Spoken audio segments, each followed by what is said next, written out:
Mənə bir maraqlı bir informasiya verdilər, məlumat verdilər. Təbii ki, onu mən izləyicilərimlə bölüşməliyəm. Hal-hazırda gündəmdə kimdir? Ağsaqqal, Ramiz Mehdiyev. Hər biriniz onunla bağlı məlumatları, xəbərləri həmən oxuyursunuz, həzm edirsiniz. Tez-tez deyirlər, bu kişi mütəmadi olaraq cavanlaşma proseduraları edirmiş. Mütəmadi olaraq. Deyir, var edir. Mənim də olsa edərəm də hər birimiz. Mütəmadi olaraq bu cavanlaşma proseduraları edirmiş və prosedura günü üçün artıq hazırlıq gedir. Hazırlayırlar ki, ağsaqqal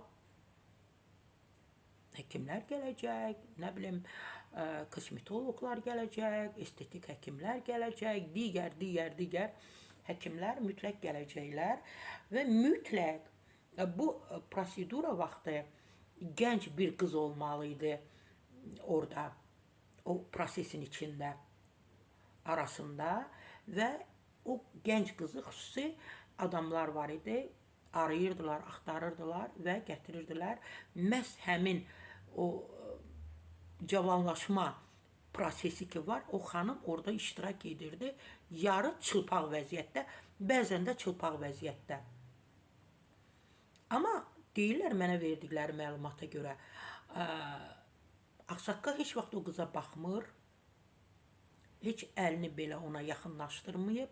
Amma o prosesdə həmişə o xanımlardan fərqli qızlar olub, biri yox, fərqli qızlar olub, o prosesdə iştirak edib. Yəni deyirəm ki, mütəmadi olaraq cavanlaşma prosedurası edib.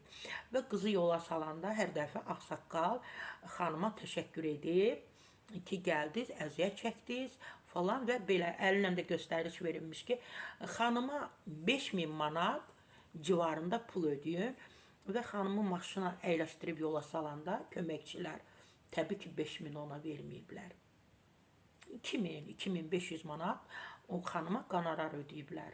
Bilirsiniz necədir? Belədir.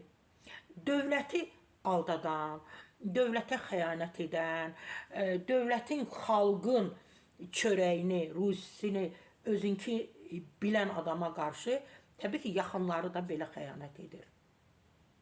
Məndən bu qədər. Bilmirəm nə qədər maraqlı olur.